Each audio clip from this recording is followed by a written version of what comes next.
You like that? Yeah, let's give Sugar Child Robinson a hand. Talented young brother, grew up in Detroit, started playing music at started listening and playing music by ear at the age of 2. You know what I'm saying? And phenomenal. Then graduated school when he was 15. A genius, absolute genius. And none of his parents were musicians. Crazy. That's amazing. Listen, clap it up for today's class. This is the Israelite School of Universal Practical Knowledge. Started out of 1 West 125th Street, Harlem, New York in 1969. And under commanding General Yohana, we have been raising Black, Hispanic, and Native American men to take back their identity, to give meaning back to our people, to help parents, mothers, children learn who they really are according to the Bible. And today is the ISUPK history class here in New York headquarters. I am Priest and Officer of 5000 Ashar Gapan. Joining me on Shamar and on the computer is Priest and Officer of 50 Aishaya Allah. We got Brother T in the building. We got Sister Shatar Banaf.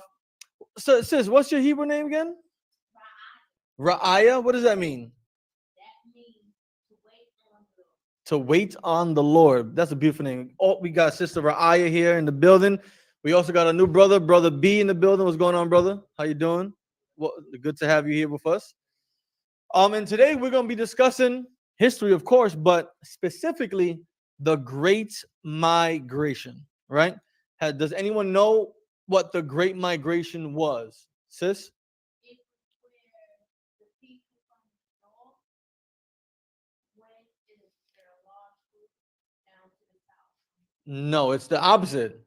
They went from the south to the north. Yes, is when over 6 million so-called African Americans, Negroes, fled the South in hopes of a better life, better occupation, way of living, and went all the way up to the north and even out to the west. All right. So what we're going to get into today is we're going to, as we do, always have some type of visual to help us learn and grasp this information better, since everyone learns in different ways. Yeah, you just you done signing that? Okay, perfect. Usually right there. Okay, brother. People learn all different types of ways, right? Some people are oral, some people are visual, some people are more audio, some people like to do hands-on. So here we try to do a combination of both. That way everyone can get the best type of retention of the material as possible. because this is things that we aren't taught in school. I know for myself, I wasn't taught about the Great Migration, the Great Black Exodus, if you want to call it, from south of the United States all the way up to the north and northwest.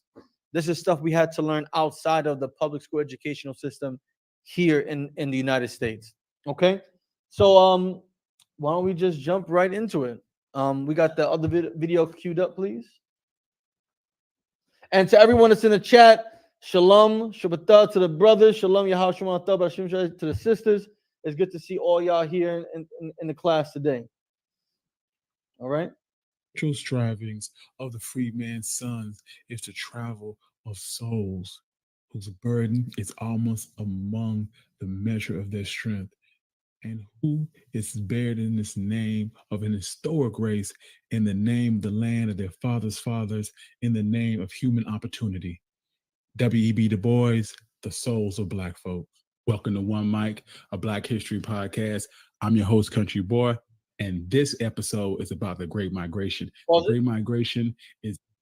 So I want to give Country Mike. He does a lot of great podcasts and videos that are all historical based. He's also a brother. So if you ever get a chance, for anyone that's watching this class today, go and check out Country Mike. I believe the YouTube channel is One Mic Country. Like, can we just verify that? It is One Mic History on YouTube, right? He does a great job in going back and giving us a lot of explanation on historical events surrounding African Americans here in the United States. So shout out to Country Mike. He's a brother that does great work in being able to give us information, historical information. All right, please continue. Is an exodus out of the Jim Crow South for African Americans to the industrialized North. As always, if you like this, you enjoy this. Now he said Jim Crow South, right? If we can go to the article, I think it's the history link I put up there. I'll scroll up. Scroll down a little more. Jim Crow. Let's learn about what Jim Crow was. If you can click on Jim Crow, and then we can share this screen. Okay, we'll learn about it. You can read from there. Okay. Jim Crow laws were a collection of state and local statutes that legalized racial segregation. So based in the South, right, after the emancipation of the slaves, the so-called freeing of the slaves, society in the southern states of America and the United States created laws and legislation and got them passed that prohibited African Americans and people of color from taking part in certain things like voting or reading or going to school. So these laws were put in place to further hinder us from achieving, quote unquote, the freedom that we were guaranteed to have after Abraham Lincoln freed the slaves. Keep reading. Named after a Black minstrel show character, the laws, which existed for about 100 years, from the post-Civil War era until 1968. So Black minstrel shows, I don't know if anyone ever seen Officer Karab from Long Island. He did a great class a few Sundays ago for Long Island where it talked about minstrel shows where white people were dressed in blackface, paint themselves black with red exaggerated on their lips to be big Black people lips. You know, they portrayed Black people in a very inhumane and exaggerated form, often trying to dehumanize us and criminalize us. And what's the other word I'm looking for? Dehumanize, criminalize, and subjugate stereotypes that will always forever be associated with us, like liking watermelon or liking fried chicken. These are types of things that they portrayed in blackface of our people doing. Okay, please continue. Were meant to marginalize African Americans by denying them the right to vote, hold jobs, get an education, or other opportunities. Those who attempted to defy Jim Crow laws often faced arrest, fines, jail sentences, violence, and death. Yes. So if you, yes, sister. When the Black got free, they didn't start a mutiny with the ruling class so that they can get the jobs and the homes and all that kind of stuff. Well, in order to have some type of revolt, you need power. And coming from being newly freed slaves, you don't have power. You don't have an army. You don't have a military. You don't have a a governing body. And in these particular times in the South, many of the slaves did not even know that they were actually freed. If you look up the history of what Juneteenth was, I forgot where in Texas, what city it was in Texas, or town in Texas, where the army, the American army from the North, actually had to go down to the South and help liberate some of our ancestors down there because they thought that they were still slaves. All right, please continue. The roots of Jim Crow laws begin as early as Hi, 1865. I'm Uhuru Williams. I'm a Immediately historian, following- and here's what you need to know in You gotta mute him. Immediately following the ratification of the 13th Amendment, which abolished slavery in the United States, Black codes were strict local and state laws that detailed when, where, and how formerly enslaved people could work and for how much compensation. So they created these laws that greatly and severely limited us, almost to the extent that we were still slaves, right? If we're free, our master no longer owns us. So where are we going to sleep? If we are no longer slaves and free, where are we working? How are we going to get the means to eat, to sleep, to survive, to support our children? These laws and these black codes that were created by our oppressor were strategically done to keep us in not only in a mental captivity, but still kept us enslaved to the areas that we were around. Okay, you want to say something? Yeah, how did the black houses, the banks, the neighborhoods, and all that? That happened once we started to migrate. And today's class is the Great Migration. System back? Yes, that a Black Wall Street would be an example of a town that grew in wealth and in prominence because Black people and Native American people, they came together and formed their own communities where we were our own doctors, we were our own teachers, we created our own schools and universities, we had our own supermarkets, our own movie theaters and dentist office. We created a society in this oppressive country where we were able to support and rely on each other. And that is why brotherhood and sisterhood is extremely important, because without us showing love to one another, we can never exceed to the levels that our ancestors did back then. All right? Keep going, please. Hold on, sis. The codes appeared throughout the South as a legal way to put Black citizens into indentured servitude. And what?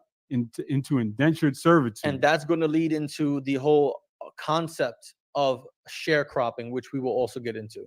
Keep going. To take voting rights away, to control where they lived and how they traveled, and to seize children for labor purposes. Crazy, right? Keep going. The legal system was stacked against Black citizens, with former Confederate soldiers working as police and judges, making it difficult for African Americans to win court cases and ensuring they were subject to Black codes. These codes worked in conjunction with labor camps for the incarcerated, where prisoners were treated as enslaved people. Black offenders typically received longer sentences than their white equals, and because of the grueling work, often did not live out their entire sentence. Okay, you can stop. You can go back to the previous article. So these laws, these codes that were created, really they were created to just keep us in some way, in form, and fashion as slaves in the South. Okay, keep going with the article. You said the previous article? Yeah. Yes. Hold on. Go back. Scroll up. Hit the back button. Perfect. Just right there. Okay. Right. Boom. Okay. You can go back to the video. I just want to make sure we have that saved. All right. Please continue. Please consider donating to our Patreon page and review us on Apple Podcasts.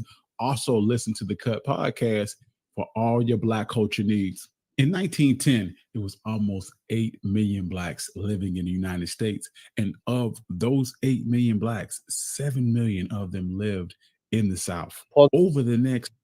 So he's saying that there's about 7 to 8 million African Americans, Negroes, living in the United States, where 90%, just about 90% of all African Americans lived in the South, right? Before this great migration that started in 1910. Keep going. 30 years, 1.5 million blacks migrated from the South to the North in what would be the greatest internal migration in United States history. They left to locate better jobs and housing and increase educational opportunities. The corrosive Jim Crow laws of the South made the choice easy to move north in an attempt to claim the American dream. The first black migrants made their way north in 1910. They primarily headed to cities in the Northeast. They settled in major industrial areas like Chicago, Detroit, Cleveland, St. Louis, New York, and Philadelphia. During the time period of the Black exodus from the South, from 1910 to 1930, the African American population in Detroit grew from just 6,000 to over 120,000. And New York tripled from 100,000 to 328,000 African Americans. African Americans were not the only ones to migrate in mass. A great stream of Europeans also immigrated to the United States. From 1870 to 1925, 25 million European immigrants settled in the United States. This was only started to wane during the start of World War I. This was due to a large number of European men entering the military and the wave of anti-immigrant sentiment that started here in the United States. This led to Congress passing laws to further reduce the flow of immigrants in this country. The war effort during World War I led to increased demand for industrial products made in the North, but they were without the European immigrants that they had been using. So this left many industries without an adequate supply of unskilled laborers. This led the manufacturers to replenish their workforce with Southern blacks. Northern companies offered well-paying jobs, free transportation, low-cost housing as inducements to blacks moving north. Paul. The labor agents. So, right? You gonna say something? Can you speak up, please? Is it true that when we had like Black Wall Street and what was about to say, we had churches and stuff that why did it go so far knowing that they wanted to be Israelites? It's because Well, not many of them knew that. Okay. So here, what we're learning right now is this great migration. A big chunk of it was endorsed and promoted from many organizations and companies in the industrialized world of the North, such as a lot of car manufacturers, right?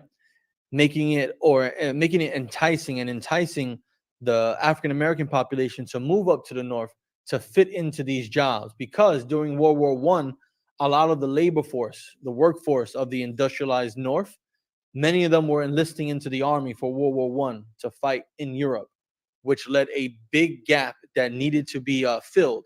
And what they did was they were able to bring and encourage African Americans to travel up north, where they would have better jobs compared to having to work the fields and get low pay in the South. They would have discounted lodging and homes, whereas they would be forced to live on their own in the wilderness or on their ex-slave master's land and have to pay taxes and rent for that, right? There was just great opportunities for our people to come to the North for a better quality of life, education, employment, better living standard as compared to living in the South. Yes. You got to speak up, okay? so the blacks actually had it good as far as coming from the south to the north. I wouldn't say had it good. I would definitely call it what it was. They were fleeing oppression and slavery for what looked like a better quality of life. Because even when they came up to the North, slavery was big in the North. If we don't forget the last few classes we had, the second biggest slave port and slave trade was here in New York City in Wall Street, where the second most slavery and selling of people was here, right here downtown.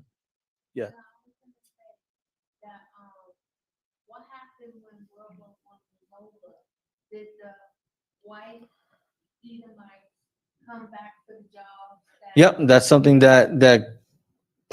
that's something that created a big issue after World War One, especially leading into the Great Depression, where white workers coming back from the war were demanding and forcing companies to fire and let go the African American workforce so that way they can get those jobs. Okay, keep going. Would receive a fee for every recruit they provided the company. And some labor agents would just stand on street corners in the South and sell the idea of a better life to an eager, captive audience. And while most of the jobs in the North were unskilled positions, they paid laborers more than they could ever receive in the South. In the North during World War I, the average pay was $3 to $4 a day, while in the South, most sharecroppers only averaged 75 cents to $1 a day. One of the most interesting aspects of the Great Migration is that it was pretty much a leaderless movement. Was it like Individual triple blacks the pay? weighed the possibilities of settling in the North versus their prospect of staying in the South long term. Jim Crow limited everything in their life: their housing, their jobs, how much they could make, their education, and their ability to vote and change their circumstances. African Americans in the North faced intolerable social situation under Jim Crow, while the North provided opportunities and basic civil rights. The migration was not that unsimilar to other migrations of refugees escaping famine or war or genocide in other parts of the world, traveling long distances in the hopes of a better life. The main routes of the Great Migration followed railway lines from points in the South to specific industrial centers in the North. For instance, Wait, keep going, keep going. the Illinois Central Railroad sent blacks from Louisiana, Mississippi, Tennessee to Chicago and other nearby cities like Detroit and Cleveland. The East Coast Seaboard Line sent blacks from Florida, Georgia, North and South Carolina to New York, Boston, Philadelphia, and Washington, D.C. Pause. Now, if you take a few moments to look at this map, right, you'll see that a good chunk of African Americans who were fleeing the South actually came from Mississippi, Louisiana, Alabama, Tennessee, South, North Carolina, Florida, Georgia. They came from these particular areas, and from 1910 all the way to 1940, right? These are our ancestors came and they went north to big cities like Detroit, Cleveland, Chicago. They went to Norfolk, Virginia. They would go to New York City, Boston, Massachusetts, Pennsylvania, right? Pittsburgh. They would head into these areas in search of work and employment because that's where the industrial North was. And then after 1940s, after World War II, during World War II and after World War II, all the way up until the 70s, that's when African Americans from the same regions of the let's call it the Southeast, actually ended up traveling west, going to Colorado, Denver, Kansas City, going to Arizona, like Phoenix, going to San Francisco and Los Angeles and California, going all the way up to Seattle and Washington and Portland and Oregon, right? That's where they started to migrate after or post World War II, during and post World War II. Please keep going. Once companies stopped covering travel expenses, it became very expensive to travel from the South to the North. Stop. Blacks. So to help entice the workers, these companies were going down to the South, recruiting, basically standing on the street corner. You know how you go walk in the street and you'll see people trying to advertise Assurance wireless cell phones and try to get you to sign up and get a free phone? That's basically what they were doing, trying to sell the idea, this dream of that if you came to the North, there'll be work waiting for you, there'll be better living, higher pay, better education, more opportunities compared to living in the South.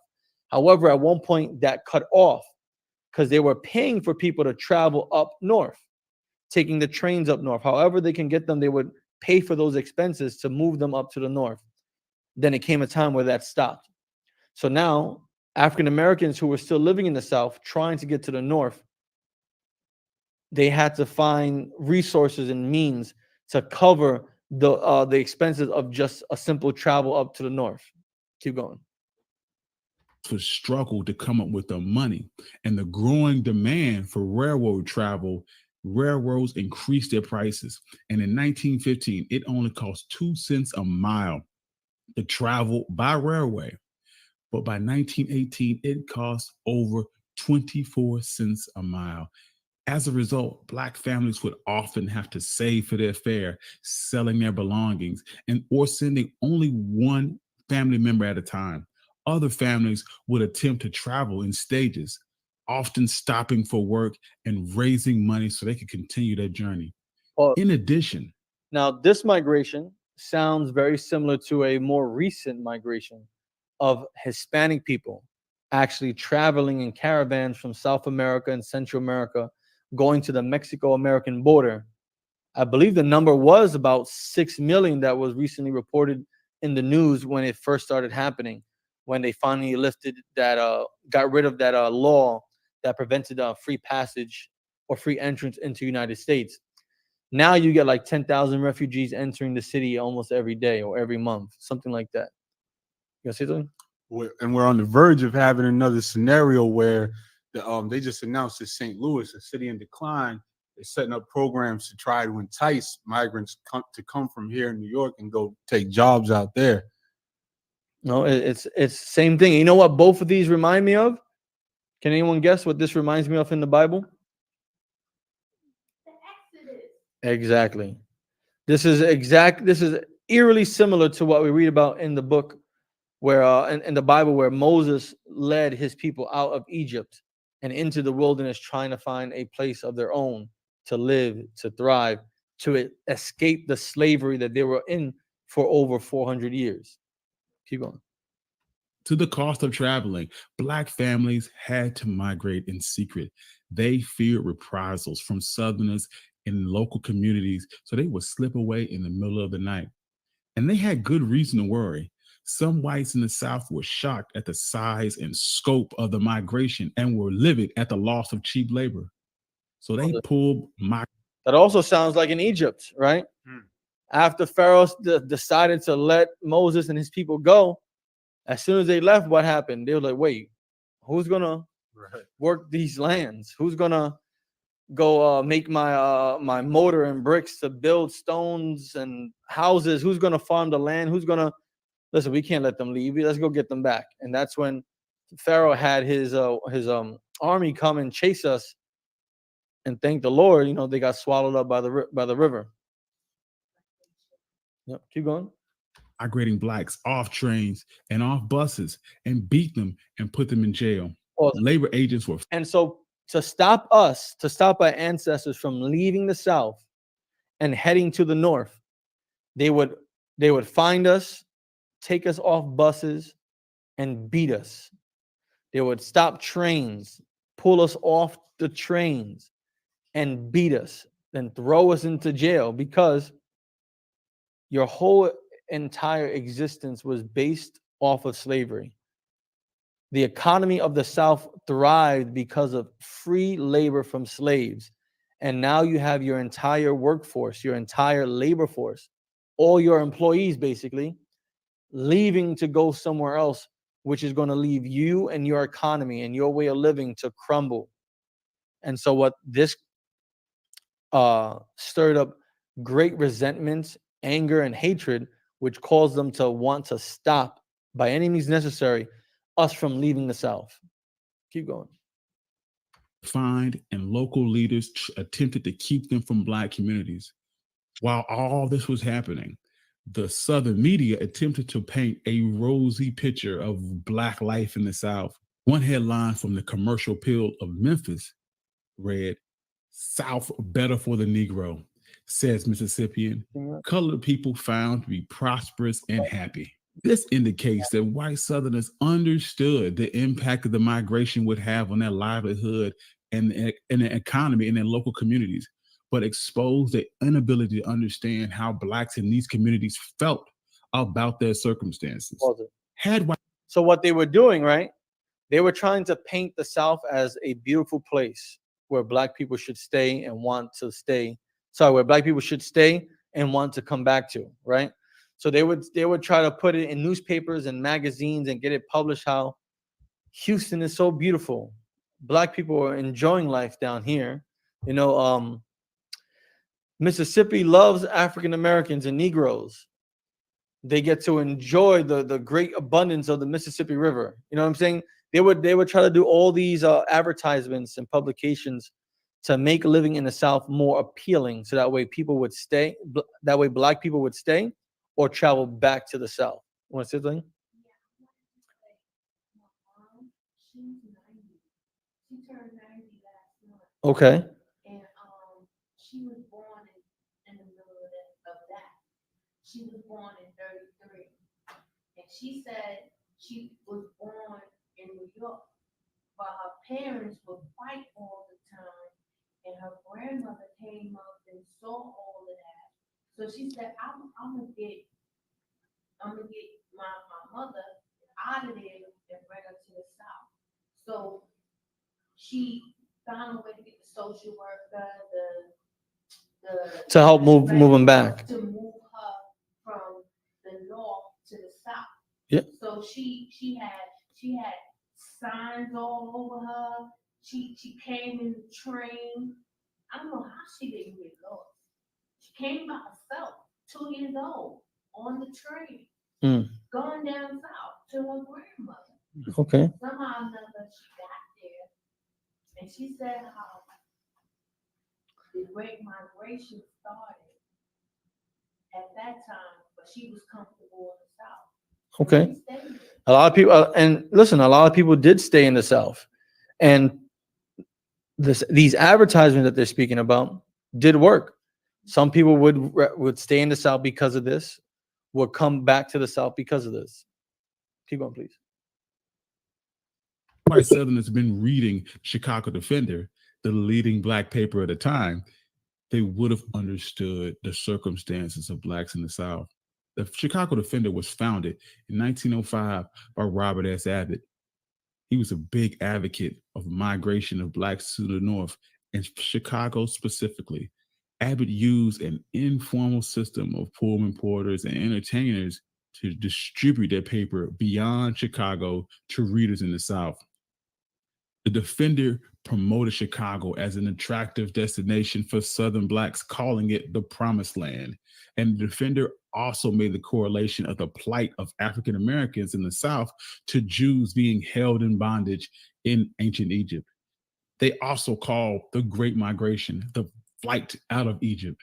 As a Northern paper, the Defender had freedom to denounce issues outright. Its editorial position was to attack racial equality head on. Blacks would use the Defender to assure. So even in this particular documentary, is reporting that the Chicago Defender called this migration the Exodus, because it basically was the Exodus. Keep going. For themselves that migrating blacks would be welcome in northern cities, or at least more welcome than they were in the South. The Defender was one of the first newspapers to describe the racial hatred that blacks felt in the South and played a major role in influencing the Great Migration to urban areas. And the paper advertised the success of black individuals as inspiration to move. The Defender also featured job listings, train schedules that were posted to help facilitate relocation. The Defender also would post editorials, cartoons, and articles to attract attention to the movement. In January of 1917, they published an article on why they leave the South and outlined all the lynchings that happened in the South by state with a vivid description of their death. The Defender also featured letters and poetry submitted by successful recent migrants. Southern blacks wrote letters to the Defender looking for information about jobs and housing and just general life in Chicago. One of these letters published in the Defender in 1917 was an anonymous poem called Bound for the Promised Land, which captured the disposition of blacks in the South. Why should I remain any longer in the South? to be kicked and dogged around. Crackers shoot me in the mouth, shoot my brother down. I'd rather the cold snatch my breath and die from natural cause than to stay in the South and be beat to death under cracker law. The defender was an advocate for the Great Migration and against racism, and so incensed Southern politicians and local officials that the paper had to be smuggled into the South. White distributors refused to circulate the Defender, and local police would confiscate any copies they found. Some places the publication was completely banned. One town in Mississippi called the Defender German propaganda, which was in line.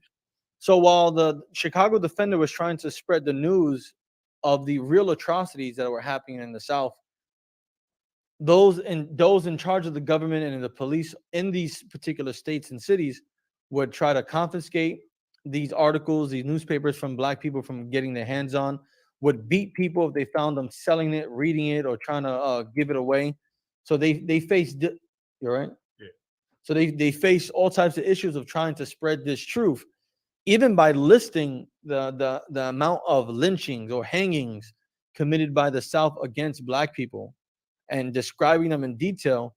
That was a big no, because again, you're taking their workforce, and the South will do anything to keep those newly freed slaves and their future generations in the South. Yes.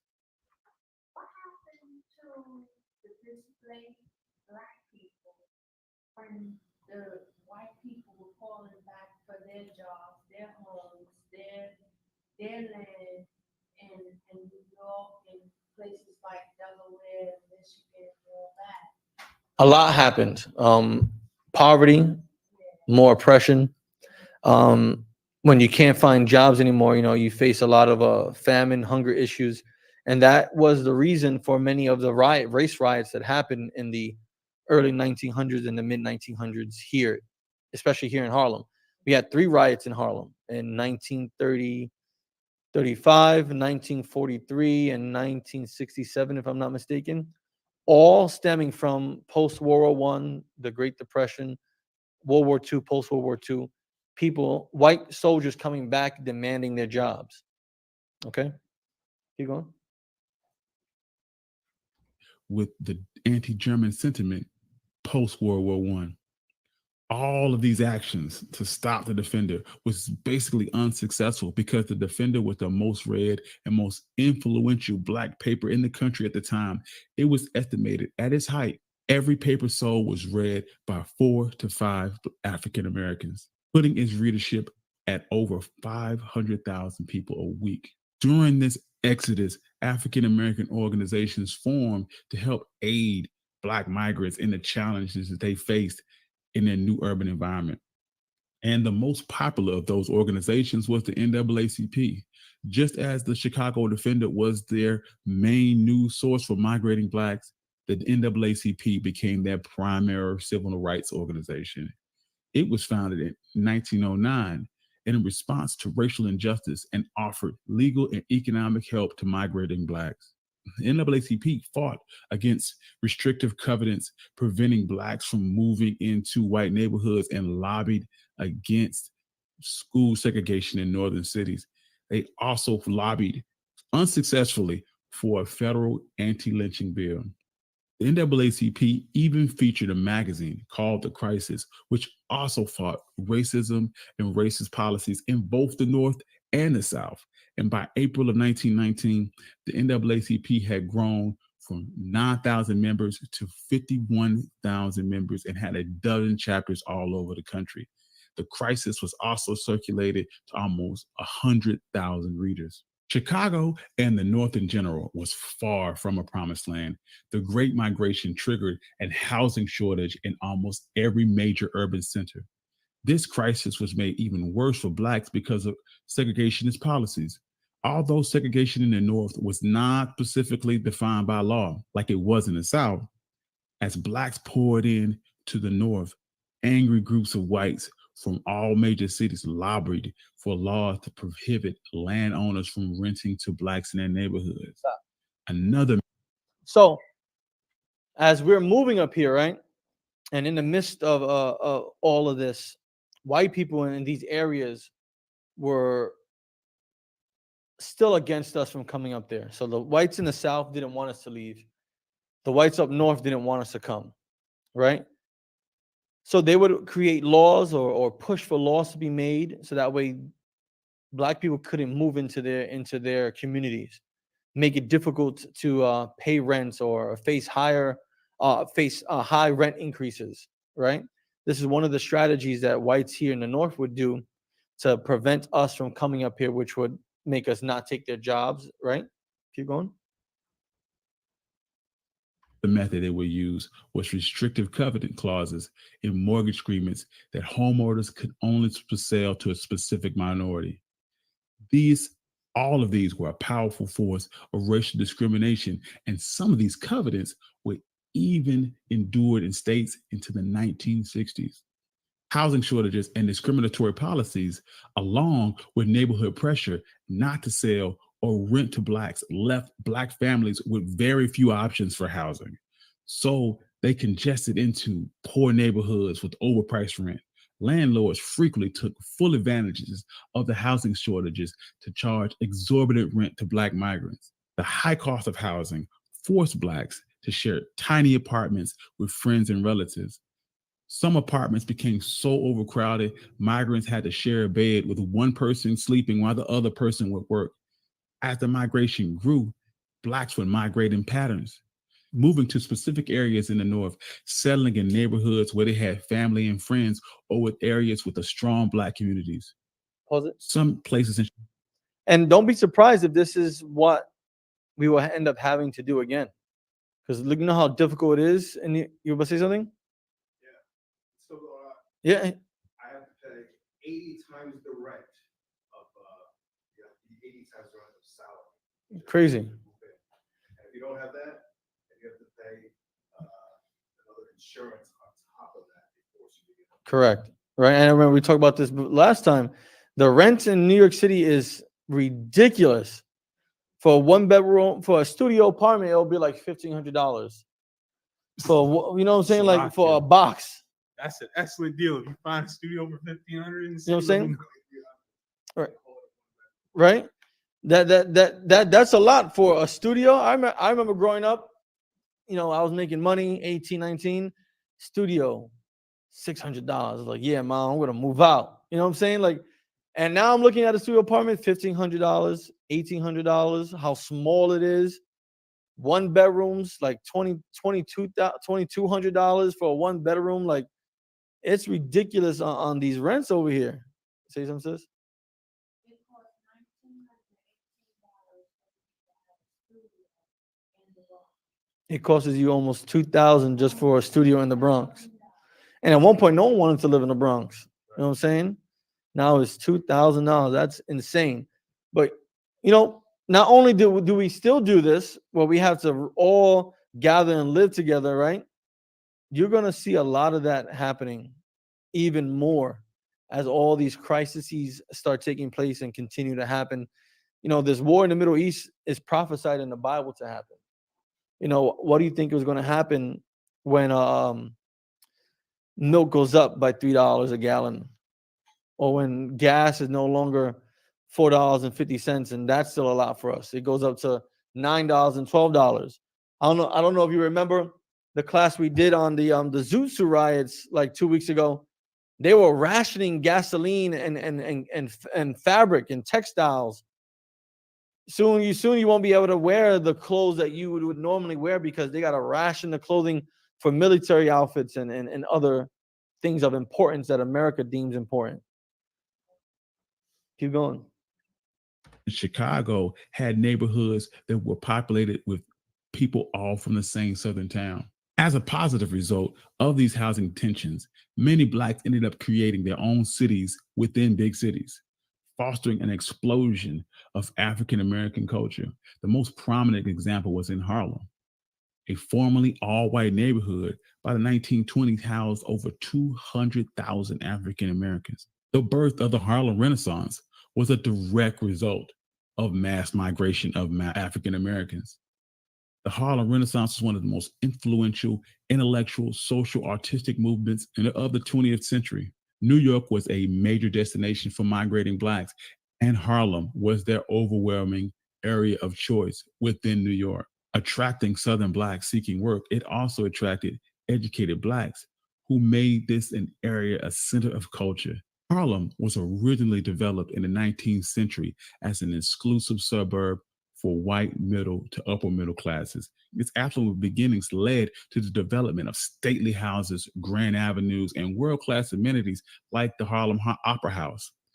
During an enormous influx of European migrants in the late 19th century, the once exclusive district was abandoned by the white middle class who moved farther north in New York City.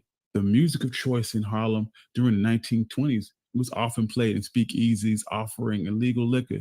Jazz became a great draw not only to Harlem residents, but to an outside white audience because it became very fashionable to frequent the Harlem nightlife. Businessmen quickly. And because of this great migration, right, gave birth to one of the most beautiful artistic periods, eras, and expressions of the United States history, which was the Renaissance. The Black Renaissance broke through music like the blues and jazz, and you'll see all these different artists, painters, Duke Ellingtons, all those people that still held a piece of the South and where they came from, and merged it and blended into this big melting pot of African American culture that was part old and part new right here in Harlem, which spread to other cities like Chicago and Detroit and Cleveland and Philadelphia, all because of this great migration. You want to say something? Yeah, that's dope. You know what I'm saying? Like, so he's just throwing people in the air and going like this and stuff like that. Like when I look back and watch videos of our people back in those days, it must have been such an exciting time where there is some sense of freedom to the point where you're free to do that without repercussions, as if compared to trying to do something of a similar sort in the South. You know what I mean? Like we were able to have our own businesses. We were able to have have authority over our own families and not be subjugated to a slave master tearing your family apart. Coming out with our own sense of style and dress and culture and music that belong to us. And of course, like everything, everyone wants a piece of what we have. Everyone wants to take advantage of what we have. That's why he's saying that this period in time, this artistic expression that we were showing and putting out into the world, everyone wanted to be a part of it. They wanted to see it. They wanted to be in the places, although they didn't want to live with us. They wanted to be in the places where they can get a glimpse or a snippet of how artistic and creative in our culture was. Keep going. Realized that white people wanted to experience black culture without actually having to socialize with African Americans. Well, so they created. Didn't I just say that? You know what I'm saying? This is what they wanted to do. That's like everyone wants to be black, but they don't really want to be black. Right. Exactly. They want to wear, like for instance, white kids wanted to wear the do-rags and the fitteds to the side and baggy pants and G-Unit wife beaters, but no one really wanted to go live in Jamaica, Queens. Right. No one really wanted to go live in Spanish Harlem. No one wanted to go live in Castle Hill in the Bronx. No one wanted to go live in Bed-Stuy, Brooklyn, where we were at, because if you were really going to be like us, you would have to experience the experiences of us. And a lot of it were horrendous treatment that no one wants to be subjected to. A lot of it was poverty that no one wanted to be with. No one wants to grow up in a broken home. No one wants to be separated from their families. No one wants to experience how it is to eat bread sandwiches. And I mean just bread sandwiches, 2 pieces of bread together, you know what I'm saying? And a little bit of coke. No one wants to experience that when they can just eat a lobster, eat a steak, have nice dress shoes on. No one will want to trade that for what we had to endure for so long. You want to say something, Brandon? No? You all right? How you liking the class so far? That's good. Okay, what are you learning so far? Okay, what do you think? Okay. Okay, your dad is African American, right? Okay, okay, cool. All right, let's keep going. Clubs that catered specifically to them. One of the most successful of those clubs was the Cotton Club, Now, which for featured Now the Cotton Club, right? Everyone thinks about the Cotton Club as like this black club. The Cotton Club was owned by white people and they catered only to white people. Although you could work there, although you may be able to work there, you were not allowed to really go there. It was for white audiences. Though yes, the performers were black, people singing and dancing in there were black, but the patrons there were white. This is how one of the ways that they got the little snippet of our culture of not having to be around us. You want to say something? Your grandmother was a showgirl in Con Club. Did she ever tell you about some of the experiences there? No? You want to say something? No? And that's what it was. They were able to see us perform and act however we acted, but not be around us, not have to socialize with us. Keep going.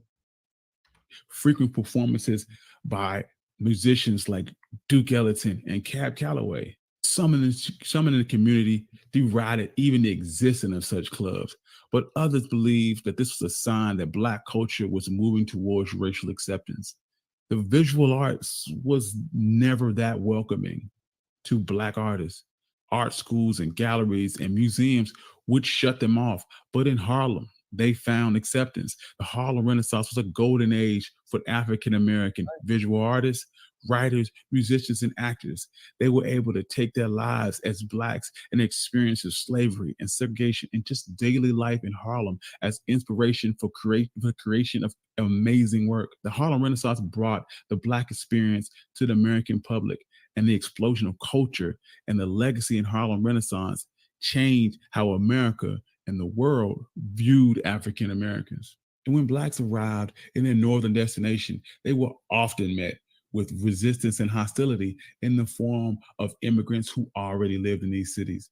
These immigrants made up almost 25% of the nation's workforce. So as Blacks applied for jobs in industries dominated by these immigrants, those immigrants perceived the Black migrants as a potential threat to their livelihood. Yeah. They saw Black migrants as alien invaders who needed to be contained by a group who wasn't faring that much better than they were. These two groups were competing for the same low-skilled jobs. Businesses quickly learned that Southern Blacks were willing to work for lower wages. They undercut the earnings of immigrants, and factory workers learned that they could pit the two groups against each other for wages, and this caused major anger and resentment amongst the immigrants. Black migrants always had a complicated relationship with labor unions. Major labor unions had accepted immigrants into their membership, but they had banned Black migrants from joining. This overwhelmingly caused majority of Black workers not to be unionized. This stance often worked to the advantage of management because Blacks were excluded from working in unions. They would often hire them as strikebreakers. Blacks' role as strikebreakers further contributed to tensions with the immigrant white workers.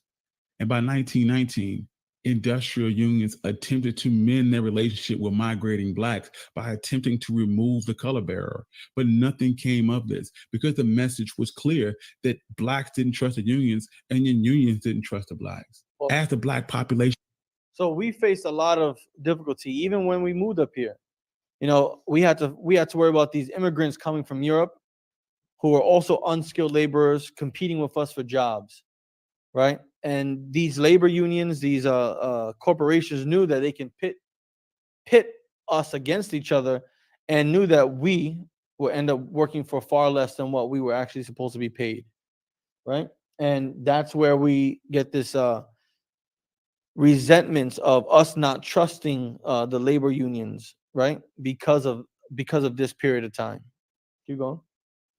In northern cities grew, racial discrimination intensified, and white anger and anxiety over this influx led to violence and increased frequency. This violence turned into So because of this, a lot of violence happened. There was a lot of fights. This is where these race riots would start to come from, because of our experiences and the harsh conditions that we were living in a place where we thought we wouldn't have to worry about it. We just left the South. We've been up here for 20, 30 years, and we're not achieving the dream or the vision that was sold to us.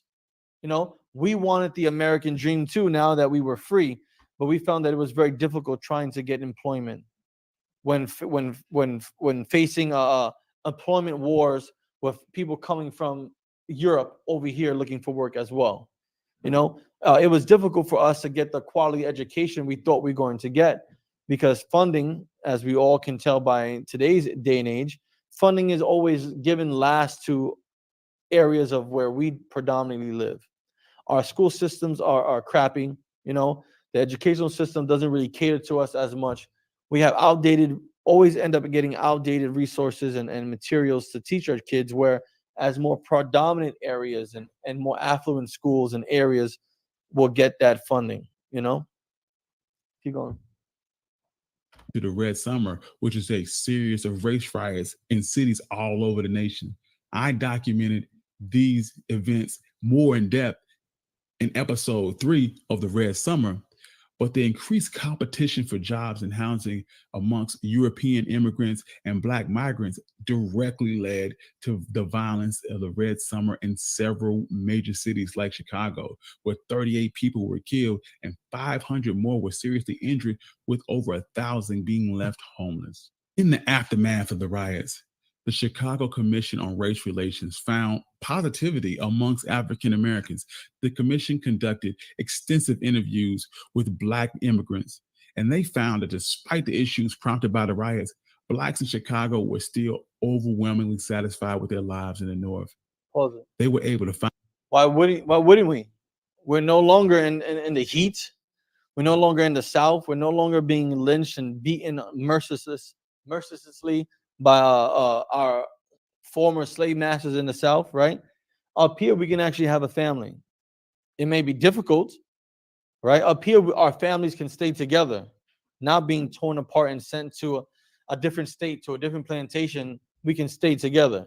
We could get jobs. It's going to be difficult, and the pay might not be the best, but at least we were getting paid. At least we were able to live or have some sense of freedom compared to living in the South. Keep going. Find jobs, and they were making more money. And they felt like even after the 1919 riots, they had more freedom from white oppression in Chicago than they ever had in the Jim Crow South. They expressed optimism over their northern future. And although they still face segregation in housing and limitations for jobs in northern cities, one area where they were equal was they had the ability to vote. The arrival of Black workers changed the political landscape in the North. One of the first things that Blacks did upon arriving in the North was register to vote, a civil right that had been virtually impossible to them in the South. African Americans became the majority in many urban districts because they did not face the same voter restrictions they faced in the South. The ultimate decline of the first Great Migration was the Great Depression of 1929. And voting has done nothing for the Black and Hispanic community. Right. Voting has not benefited us. The American political system is a system that benefits white people, right? By us voting, we still are facing a lack of educational opportunities. By voting, we still have to deal with employment variances in terms of the pay standards between black and white comports. If you need a charger, the charger's right there in the back, and then the extension cord is right here. Right? Voting hasn't helped us. You know what voting did? Voting in 2019, 18 made an African man president who legalized homosexuality. Voting helped pass the 3-strike laws in the country. Voting passed stop and frisk laws, where our sons and uncles and fathers were getting thrown across police cars and up against brick walls in the attempt of trying to find weapons, and drugs, right? Voting did not stop families from being torn apart. Voting did not stop drugs from entering our communities. Voting did not stop gang violence from happening, right? The gray extension goes right down the floor. It's a thick wire. There you go. No, not that. It's like an outlet plug.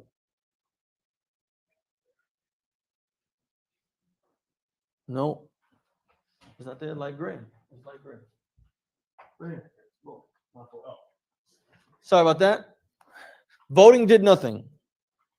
Does someone disagree? Do you think voting did something to benefit Black people and Hispanic people? Because if so, please let me know. Because I would love to look at it, learn about it, research it, find out studies, and read some abstracts, articles and papers.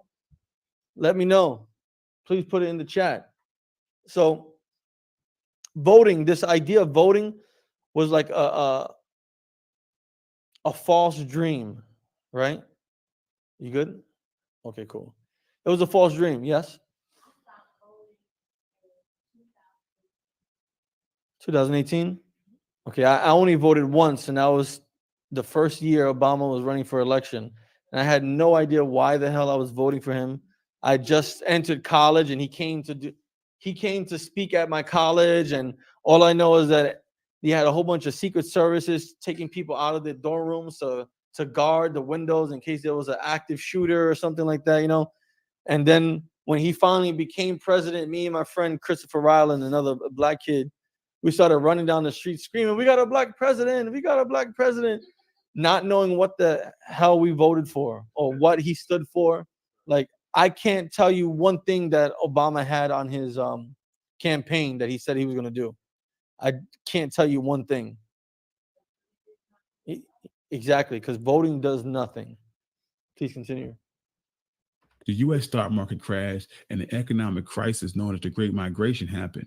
1/4 of the population lost their jobs. Blacks were especially hard hit by this crushing economic downturn. And by 1932, so once the Great Depression came, the Great Depression brought a lot of setbacks to every sector of the workforce, and we suffered the most. Keep going. 56% of the Black population was unemployed compared to only 28% of the white population.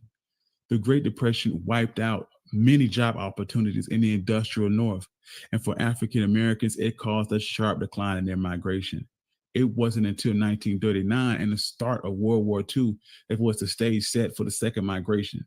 Of course, this is a story for another day on this podcast. But African American migrants seeked a better social and economic opportunities. Many blacks were not able to escape racism by migrating north, and African Americans were segregated into ghettos, and urban life introduced new challenges that they didn't face in the South. But despite these disappointments and challenges, millions of African Americans were still able to build a better life for themselves and their families in the North. Jobs were more plentiful, education opportunities were more plentiful, and they were able to build a stable middle class their own.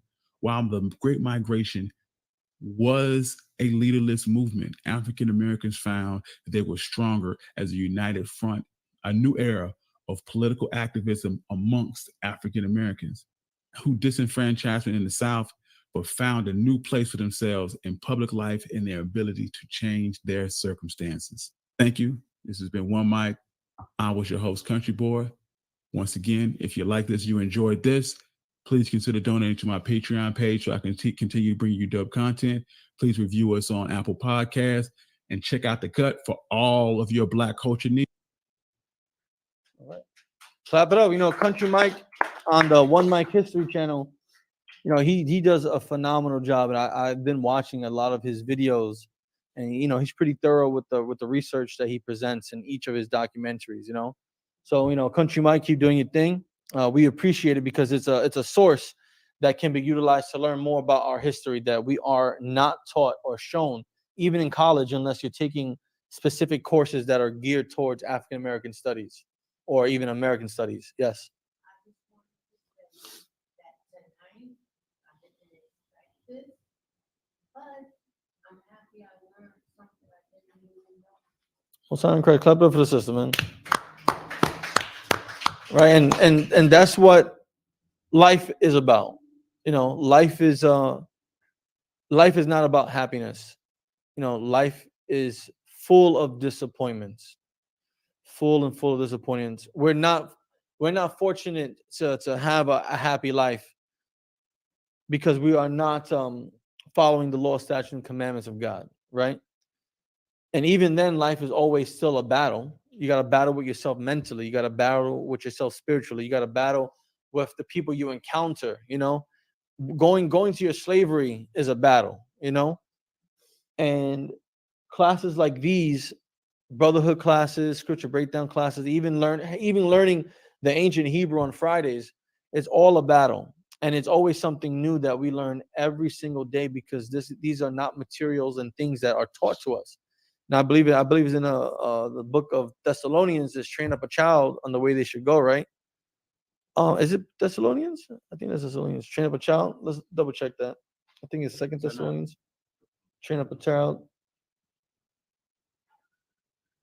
Oh, it might be Proverbs, Yeah, that sounds like Proverbs. right? I think it might be Proverbs. It's Proverbs, and then in Thessalonians is what was written aforetime was written for our learning. Yeah, Proverbs 22:6. Yes, Proverbs 22:6. Can you bring that up on the script, Baba Gashal? Proverbs 22:6. Right, these are things that should have been taught to us, right? But we don't hear about these stories because many a times we don't grow up with our parents. Many times we hide things from the younger generation in hopes that they won't know or remember the tough times. But all that does is a disservice to our children, our future generations, because they grow up thinking that they can do everything and anything like our white counterparts can. But meanwhile, we have such great setbacks. And by trying to get into by trying to enter into a system that was always made to keep us low, our dreams can get crushed. You know, you got it? Read it, Baba Shah. Proverbs chapter 22 and verse 6. Train up a child in the way he should go. Now, this scripture is talking about the law, statutes, and commandments, right? But even if we use this scripture to talk about the history of our people here, you know, our parents would train the young men to be quiet and soft and docile, to stay out of the target gazes of our slave masters. You know, they used to teach us lessons on how to stay in our place by taking the biggest and strongest man and breaking him down to discourage us from uprising. Right? Keep going. And when he is old, he will not depart from it. And it's important to train children in these law, statutes, and commandments because it would allow us to know who we are, what we are supposed to do, and how we live our life going forward. Right? Let's get that Second Thessalonians. I believe it's Second Thessalonians written aforetime.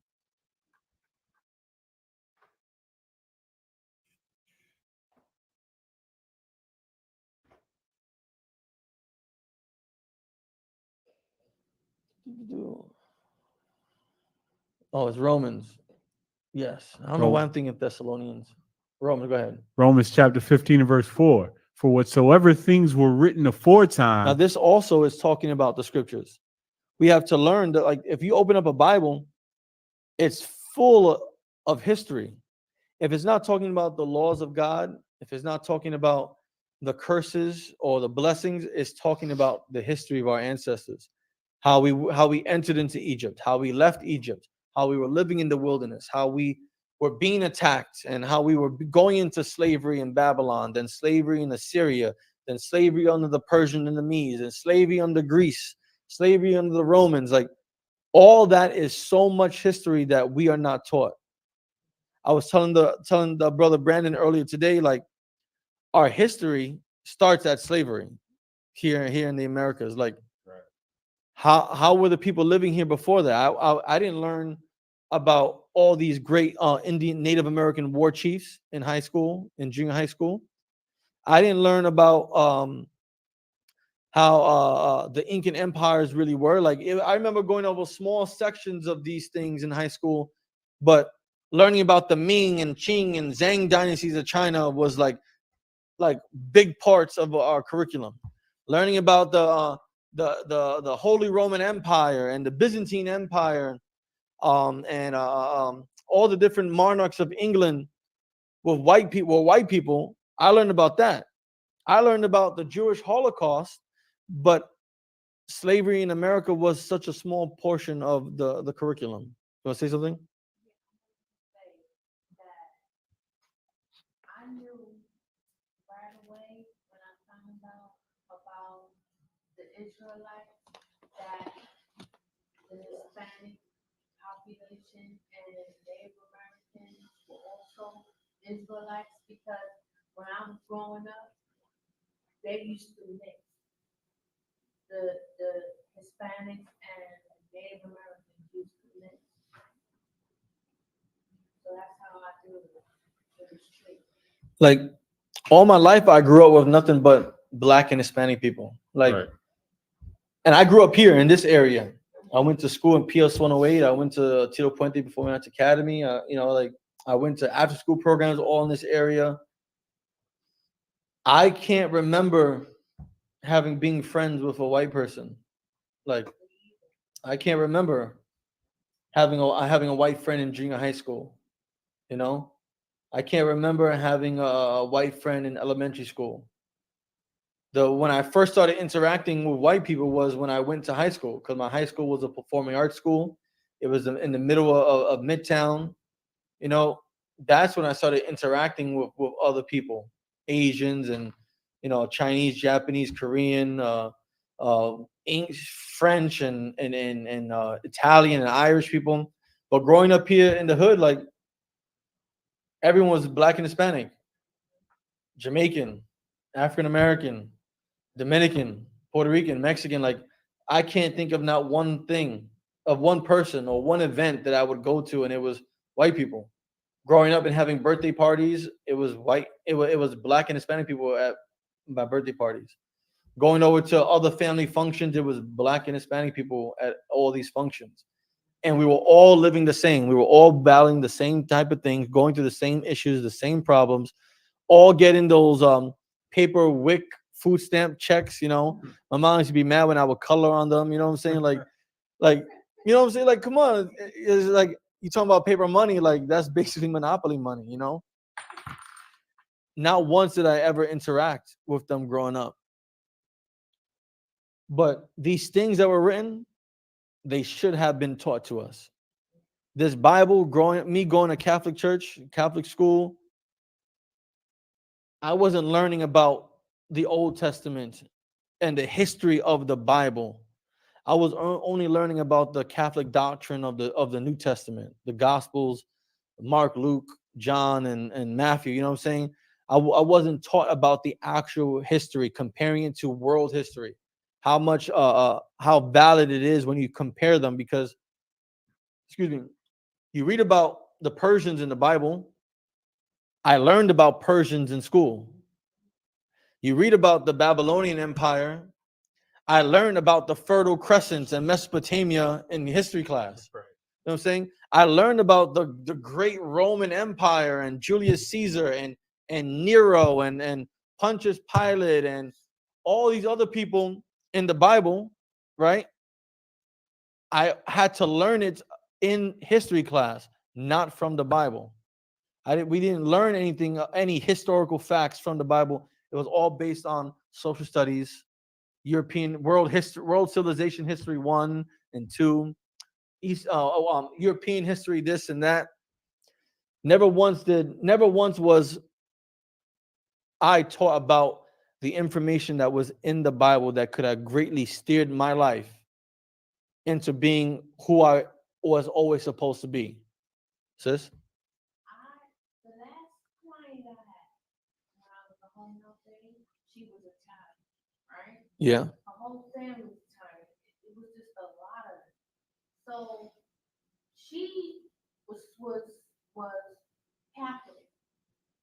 and she had a big giant statue of Maria. They all do. The You know, in the front of her yard. So I just knew as an Israelite, I ain't supposed to be worshiping that statue. So anytime she would go to the statue, listen, she would go to the statue. She would wear gloves, but she didn't want me touching her. And she would worship the statue. I would stand all the way back. She used to get mad. Then she stopped coming because she knew I wasn't worshiping the statue. Yeah, and we're not supposed to do worship idols, right? But today you'll have Black and Hispanic people going in front of a European so-called Jesus Christ in the church, bowing down, crying, and kissing the stone feet of this white man, right? I've seen it. They would go and create in the Catholic Church, right? There's sections where you can go and kneel and light a candle, right? And pray in front of the statue of Virgin Mary. People actually go and do these things, but if they only read the Bible, and the Bible is supposed to be taught and read in the church, they would read that you should not be bowing down and worshiping and praying to idols. This is all history because you learn about us doing that in the Bible. Right. It's historical proof in the Bible that our ancestors were doing this. We were always facing curses and punishments for doing this until we got out of doing this and were able to get blessed by the Lord again. This was written aforetime, but none of this was learned to us. None of this was taught to us. Keep reading. That we, through patience and comfort of the scriptures, Of the what? Of the scriptures. If only we can have these scriptures, we would know we need these patience, because what's supposed to happen, the prophecies in the Bible, is going to happen.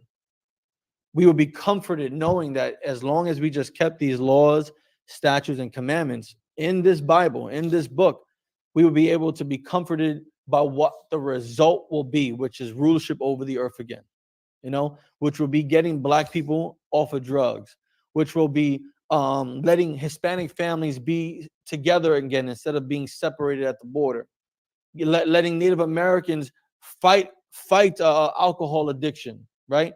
Fight against our women being used as prostitutes and end up missing and found in ditches. This Bible would have everything we need to survive, to give us some type of meaning in our lives. Last thing. The lady, she believed in Caesar Borgia, and she would say, "Oh, Jesus was white, Mary was white, baby Jesus was white, she loved blue," and I just wanted to tell her so bad, you're wrong, Jesus is black. Well, it's a good thing you didn't, because it's a slavery, and to them is not going to ever matter. As long as you know the truth, you don't got to force your beliefs on exactly. No, yeah, Jesus is a black man. David was a black man. You could think of David. Not only was David black, but he was quote unquote handsome. You know what I'm saying? Like, think of who was a black man that people think is handsome? Chris Brown, Usher. Who else? Who else are black people? Well, first of all, you are a Jew, because Jews is short for saying Judah. They were black, right? Continue what you're about to ask. I figured that the Jewish people, they're descendants of David. Like most Jews are white, like Crown Heights and Flatbush, the Jews that Yiddish, that speak Yiddish. Yeah, Yiddish is not a language that the Hebrews spoke. It's called Hebrew. Those Jewish people and every single other white man that you see, they come from the lineage of Esau. Esau, we were here earlier, Esau was the fraternal twin brother of Jacob. Actually, let's get that. Let's go to where Esau came out red and hairy all over. This is history class. Why don't we just jump into that? But this was about the Great Migration. I hope you guys all enjoyed it. let's move into some more history, right? And let's talk about Esau and Jacob. Let's go and talk about how David was ruddy. There are such things as a like ruddy cows, and they're kind of like a reddish brown, but they're still brown, they're still black. And ruddy is just used to describe a good-looking person. He was good look, like if you want, yeah, he was David was a handsome brother. What's that song that Dougie? All the women love me. All the women love David. King David was a fly guy. You know what I'm saying? He was a stone cold killer, yeah, a stone cold warrior. You know what I'm saying? He chopped the head off of Goliath. He went and did the most impossible task that King Saul had him do just so he can marry his daughter. Like King Saul was a handsome, cold-blooded soldier. And that's why he loved the Lord so much. That's why the Lord chose him and let King Saul fall away to the wayside for his disobedience. You got it? You sharing it? Sure, sir. Oh, King Solomon was black. Yeah, that's what he said, right? King Solomon had some mean game. King Solomon could spit, get a woman to want to marry him today. How many wives? How many wives? Like 1,100 wives and like 600 concubines. You know what I'm saying? Ladies love King Solomon. King Solomon would be like who's a very famous and handsome dark-skinned brother. That women all love. He would be like a Denzel Washington. You know what I'm saying? Now he'd be more like a David. You know what I'm saying? Like I don't know. He was just a handsome dark-skinned brother. You know what I'm saying? Let's read this. Genesis chapter 5 and verse 20. You saw in 21. 21. And Isaac entreated the Lord for his wife. Now Isaac is the son of Abraham. Well, one of the sons of Abraham, but Isaac is the only son that the Lord recognizes as the true heir. Now Isaac, he has a wife named Rebecca, and she's pregnant. She was barren. She was not able to have kids, and the Lord allowed her to have children from Isaac. Keep going. Verse 22, and the children struggled together within her. Now, while the children were growing in Rebecca's womb, the two children were fighting each other. They were struggling. There was an issue with them inside their mother. Keep going. And she said, if it be so, why am I thus? If I'm supposed to be pregnant with Isaac's children and the Lord's allowing this to happen, me to be pregnant, then why am I in pain? Why is there so much turmoil and commotion going on in my womb? Keep going. And she went to inquire of the Lord. And the Lord said unto her, two nations are What? in two nations. Two nations.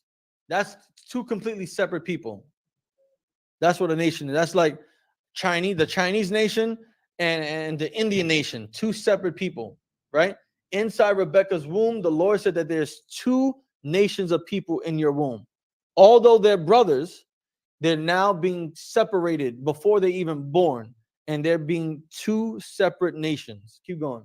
Are in thy womb, and two manner of people What? shall be separated. To what? Two manner of people. Now, if they have the same father, same mother, normally you would think they have the same manner because they're going to be raised by the same way.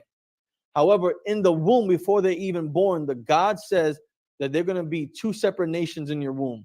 They're going to act, behave, think, speak, do things completely separate from each other. Keep going. And shall be separated from thy bowels, and the one people shall be stronger than the other people. And one son, the people that come from him is going to be stronger than the people that come from the other son. Keep going. And the elder The one that's born first, keep going, shall serve the younger. is going to serve the younger one. So that means the younger one was going to rule over his older brother. The one that came out first was going to be servants and in servitude to the people of the younger brother. Keep going. And when her days to be delivered were fulfilled, behold, there were twins in her womb. Now, when she's about to give birth, they found out that she was giving birth to twins, to two boys. Keep going. And the first came out red. Came out what? Red. Red, right? Can you go on Google and just type in pictures of Esau?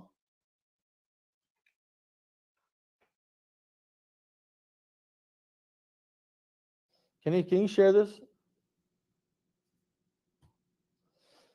When you type in Esau, you see all these pictures of who? But today they're called. That's who you see. And like Google's not gonna. Google's telling you right here. All we did was type in Esau, the name of Esau in Google search, and you're seeing nothing but red white people. Except for that bald black guy. I don't know what he's doing there. His name is Esau.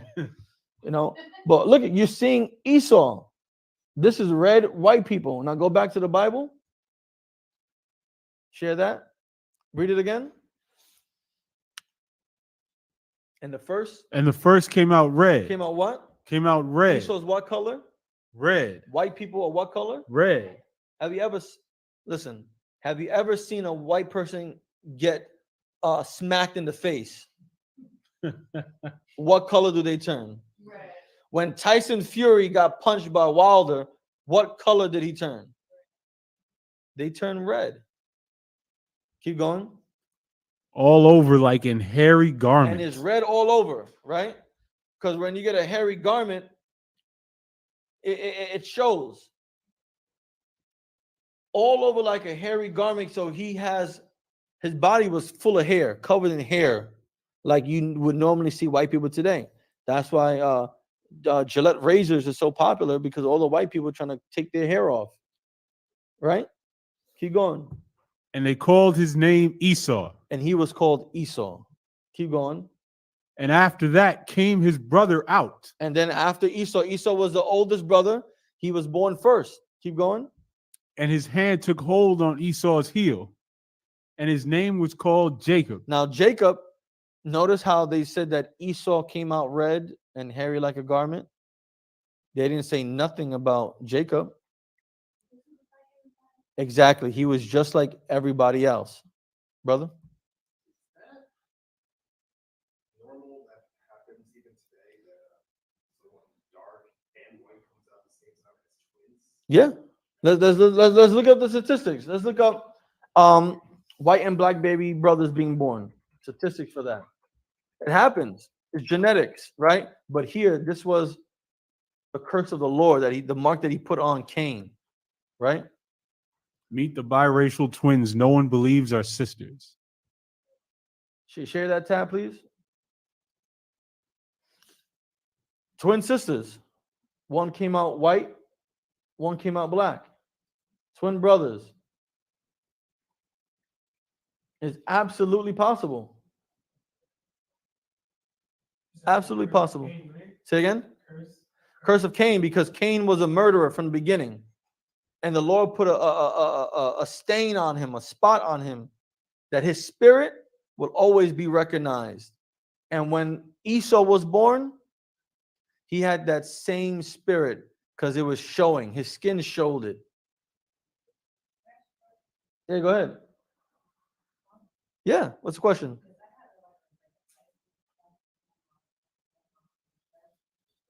Okay, and? No, yeah, like you got a light skin spot. Okay. No. See, brothers right there, one white, one black. It is absolutely possible. That's enough. You go back to the scripture. Right? Keep reading. And Isaac was 80 years old when she bare them. Right? So here's the birth of two brothers. One that came out red, that was specifically mentioned because no one looked like him at all. And then you have Jacob, born regular, right? And yeah, Jacob looked just like everyone else. Everyone else was black. All the other people on earth were all dark-skinned people. We all came, right? We all came from Adam and Eve, right? When God flooded the land, we had Noah and his three sons, Noah, his wife, his three sons, and their three wives. All those people were of dark skin. Japhet, Ham, and Seth. All different colors of brown, different shades of brown. It wasn't until Esau where white people actually started to come onto the earth. And that's why Esau is the progenitor of who? Exactly. You can Google that. You can find that in the Zondervan's Pictorial Bible Dictionary. It'll tell you that Esau is the progenitor of the white race. Keep going. So I know. Let's get the image of Christ in the Revelation is the first chapter of Baba Kashab. Because a brother he doesn't know that Christ was a black man, right? I always figured he was like light skin, white. Light skin. Why? That's what I see. Right. That's what you see all the time. You go listen. You'll go into a Korean Christian church. Christ is Asian. You go into the Catholic Church, Christ is a Italian man. You go into an Irish Christian church, Christ is an Irish man. You know what I'm saying? You look up, you type in Jesus Christ right now. Actually, hold that. Open up a new tab on Google, right? And type in Jesus Christ.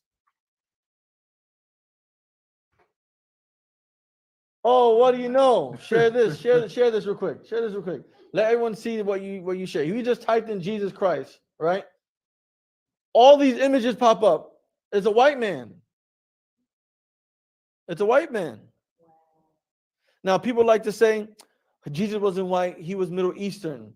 He was olive complexion. Yeah. Can you type in olive?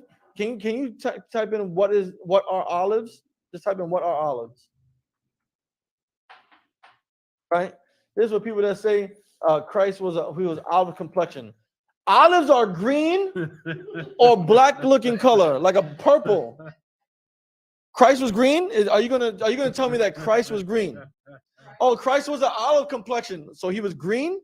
I've never seen a green man in my life.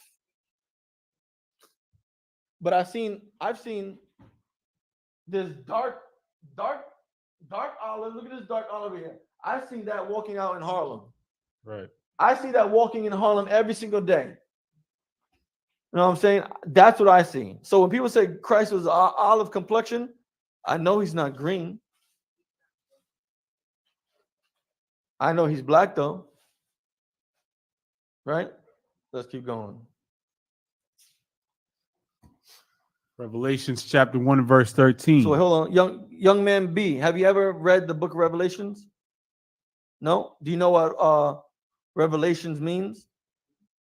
Revelation is the short word for revelation is to reveal, to show, to bring forth, right? Read. And in the midst of the seven candlesticks. So the seven candlesticks are the seven churches that were created during Peter and Paul's time, right? Keep going.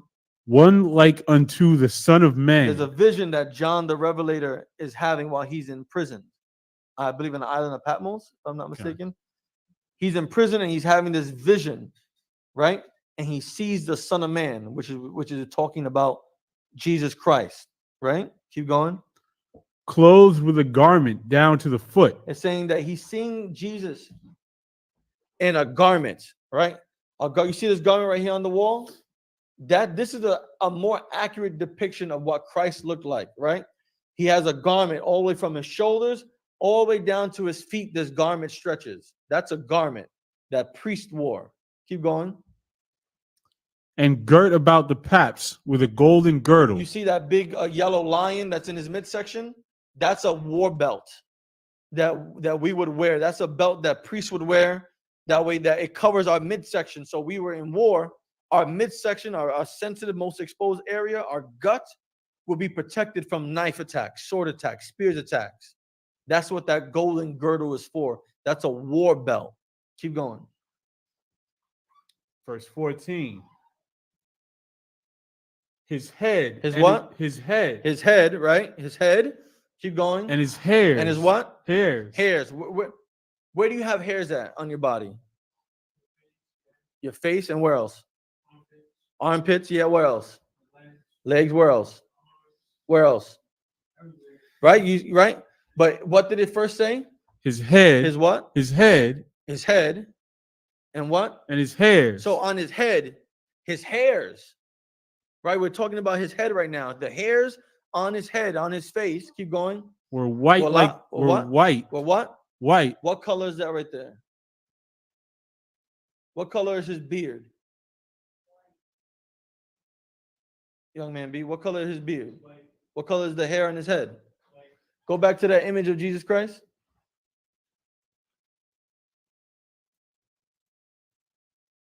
Share that. Just hit oh, you sharing? Okay.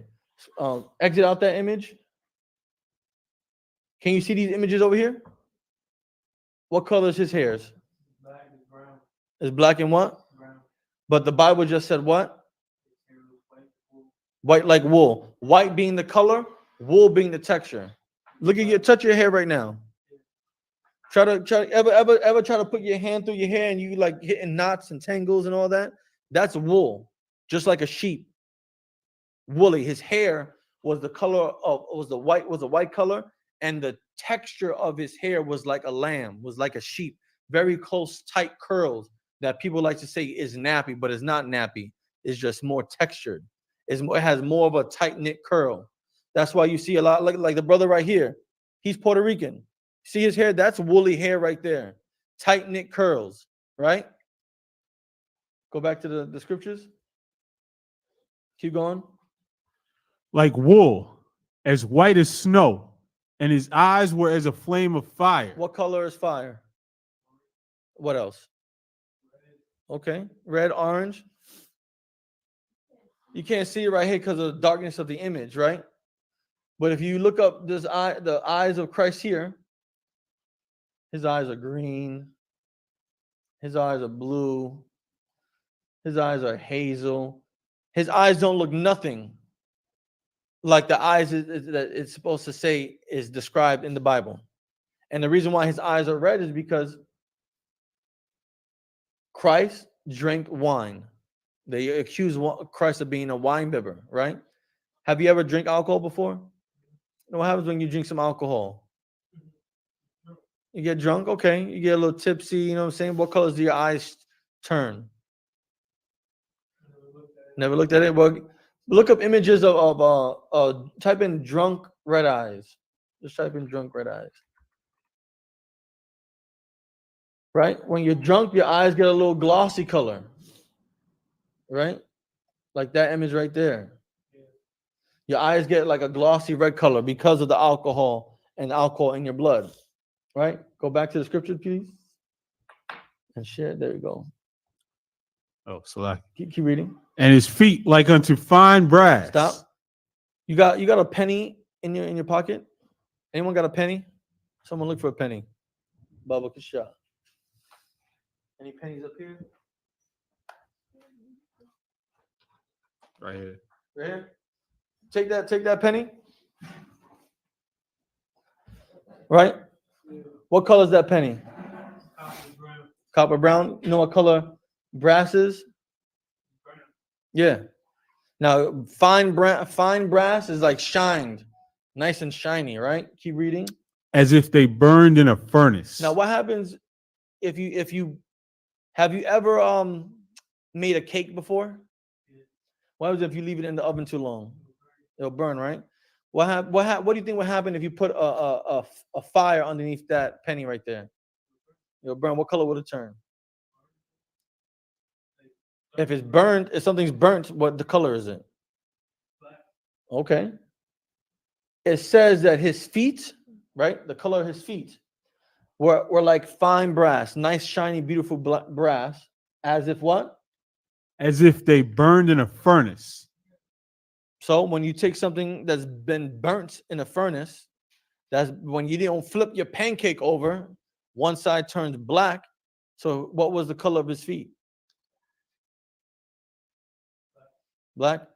Does that image look black or does it look like an olive green color? Does it look like a white Jesus Christ that you see in all these churches? Right? But when we look up Jesus Christ on the Google images, does he look black? Does he look burnt? He looks white, right? Keep going. And his voice is the sound of many waters. Next scripture. You can stop it there. So, to your question, is Jesus Christ black? The answer is yes. Yeah. Why wasn't I taught this when I did my confirmation and my communion at St. Cecilia's Catholic Church? Right. You know what I'm saying? Like, why didn't Father Francis tell me Christ was a black man? Why they have me bowing down to this white image of a Jesus Christ when John the Revelator, who wrote the book of Revelations, is depicting Christ looking like a black man? I wanted to say that the reason for that is because the Pope prays to a black Jesus, prays to a black Mary, and all the disciples of black. All disciples are black. If you look at some books like the Russian Icon, or even if you type in your phone and Google search, you'll see like in Russia, they'll have the black images of Christ, like statues, black statues of Christ. Maybe you can find it out real quick. Russian icons. Right? Let's go see that black Virgin Mary picture statue that they have. See, yeah, share that real quick.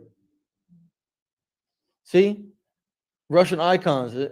That's Jesus and that's the Virgin Mary. They're black. They're not white. And this is not me making it up. These are paintings that painters painted over the centuries that we don't have access to because the Catholic Church doesn't show us these things. See? You mentioned Revelation 1:13 about the seven candlesticks. Yes. What were they? Those are the seven churches that were created. Seven churches. Correct. Well, interesting that Revelation 1:12, he says, I saw seven golden candlesticks. Yes. So again, he's saying also the Son of Man was like golden too. Because he was shining bright. You know? So yeah, Christ was a black man. But we all think that he's a white man. All right, let's go to I am black and comely in the scriptures. Ooh.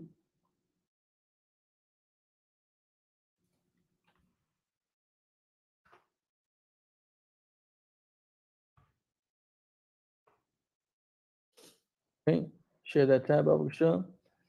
This is the book of Songs of Solomon, chapter 1, verse 5. Right? This is going to tell us how King Solomon described himself. All right. Song of Solomon, chapter 1, verse 5. I am black. What? I am black. King Solomon is spitting game to his women, right? And he tells them, I am check it. black. Hey, yo, shorty, let me tell you something. I am black. Listen, let me tell you something about me. Look at me, because I am black. King Solomon says he's black. I would have loved that. He didn't say I'm white. He didn't say I'm green, I'm red. This king said, I'm what? I am black. I'm black. I am black. You see something? He also didn't say color didn't matter. Yeah, and right? Color don't matter in the Bible. Color does not matter. The church would tell you color doesn't exist in the Bible, but King Solomon said he was what? Black. Listen, there's no way around this. Like, the lies that we have been forced to accept, the lies about history, the lies about our identity, our culture, our language, has been pushed upon us so much that we can have a book, be able to read the book from beginning to end as many times as we want, but we will still believe someone telling us about the book versus ourselves reading the book. Right. No one is going to tell you that Jesus Christ was a black man, even though you can read that John the Revelator, a prophet and priest of God, said that Christ looked like a black man.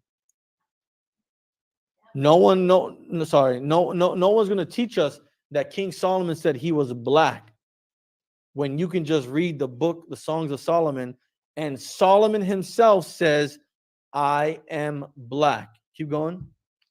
But comely. But what? But comely. You know what comely means? Comely means beautiful, handsome, gorgeous, fly, dope.